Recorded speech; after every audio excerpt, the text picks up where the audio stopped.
So Hudef recently sent me their Viva SCF1, and I'd previously reviewed their Viva Pro, their Gen 3.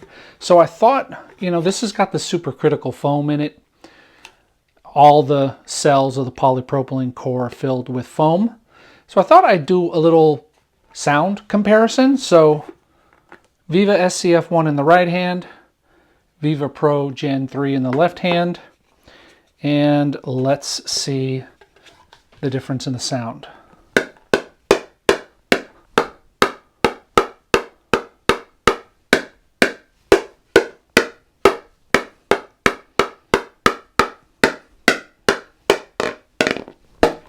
Let's get that back here. Come back here.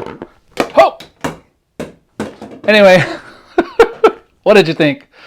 This sounds more muted, and you may prefer that sound over the louder sound, or you may prefer the loud sound. Let me know in the comments which you prefer.